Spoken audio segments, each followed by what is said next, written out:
केंद्र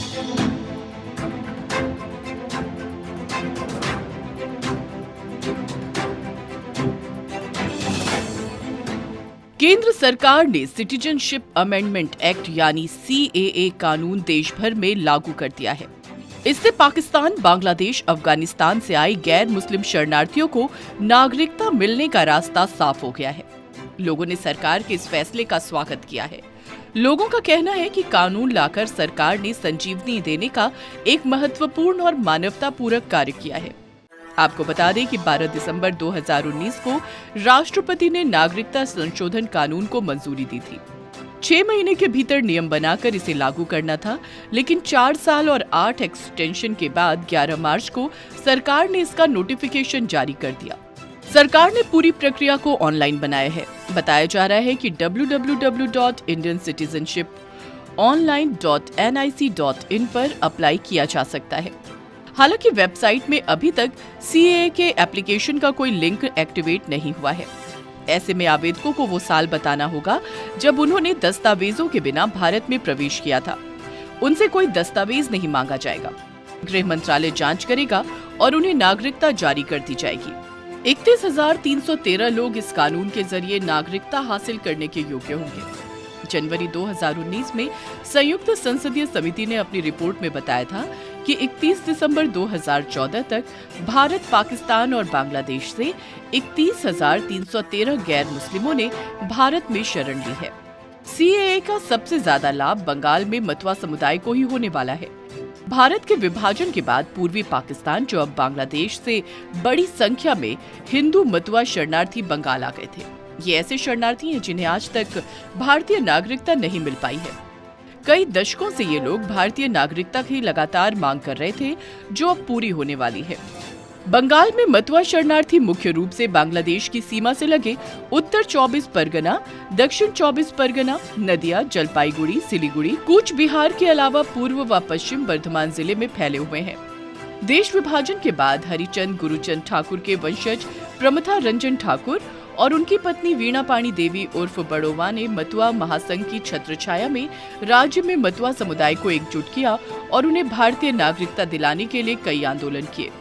केंद्र सरकार द्वारा नागरिकता संशोधन कानून लागू करने की अधिसूचना सोमवार को जारी करने पर बंगाल विधानसभा में नेता प्रतिपक्ष व भाजपा विधायक शुवेंदु अधिकारी ने इसका स्वागत करते हुए प्रधानमंत्री नरेंद्र मोदी और केंद्रीय गृह मंत्री अमित शाह का हृदय से धन्यवाद किया है। शुवेंदु ने एक्स पर लिखा कि ये मोदी की गारंटी है। संसद से पारित हुआ सीएए अब पूरे देश में लागू हो जाएगा। मतवा समुदाय की लंबे समय से चली आ रही मांग अब पूरी होगी और उन्हें नागरिकता मिलेगी। शुवेंदु ने कहा कि अब कोई भी उन्हें यानी मतवा को उनके अधिकारों से वंचित नहीं कर सकता, यहाँ तक कि ममता बनर्जी भी नहीं। शुवेंदु ने सीए लागू होने पर मतवा समुदाय और अखिल भारतीय मतवा महासंघ को भी अपनी शुभकामनाएं दी।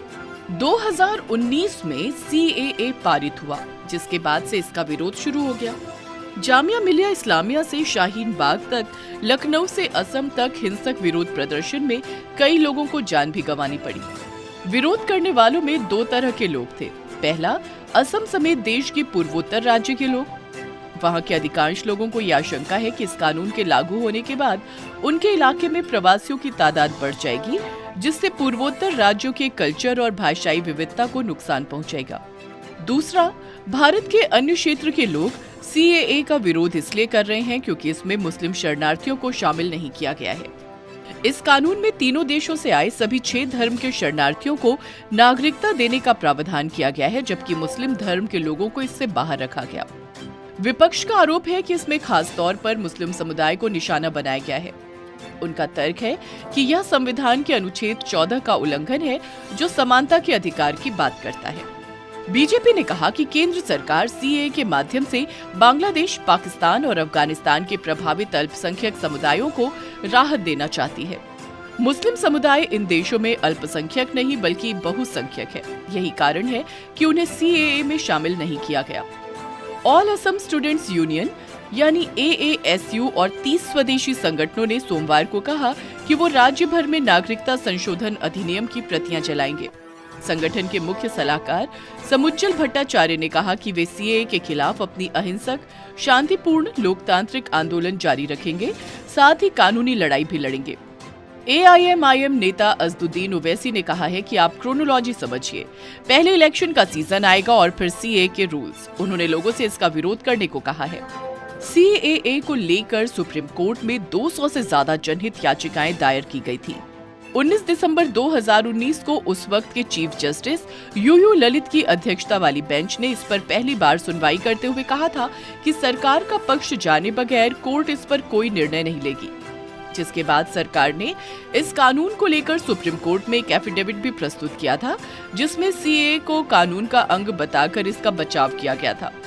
6 दिसंबर 2022 के बाद इस मामले में कोई सुनवाई नहीं हुई, जिसके बाद से ही याचिकाएं अभी भी सुप्रीम कोर्ट में लंबित है। CAA कानून पर 12 दिसंबर 2019 को मुहर लग गई थी। इसके बाद सरकार ने इस कानून को लागू करने वाले नियम बनाने के लिए समय मांगा था। तब से लेकर अब तक सरकार नियम बनाने की इस समय सीमा को 8 बार बढ़ा चुकी है, जिसके चलते सरकार को इस कानून का समर्थन कर रहे लोगों का विरोध भी झेलना पड़ा है। हालांकि नियमों को बनाने में देरी क्यों हो रही है, इस पर सरकार ने स्पष्ट कुछ नहीं कहा है। गृह मंत्री अमित शाह ने अपने एक पुराने बयान में कहा था कि महामारी के कारण नागरिकता संशोधन अधिनियम को लागू करने में देरी हो रही है। वहीं कानून के पास होने के बाद नॉर्थ ईस्ट समेत देश भर में हुआ हिंसक विरोध भी कानून के लंबित होने का कारण हो सकता है। फिलहाल देश के लोगों ने CAA कानून का स्वागत किया है। अगर आपको हमारा ये वीडियो पसंद आया हो तो इसे लाइक, शेयर और चैनल को सब्सक्राइब जरूर करें।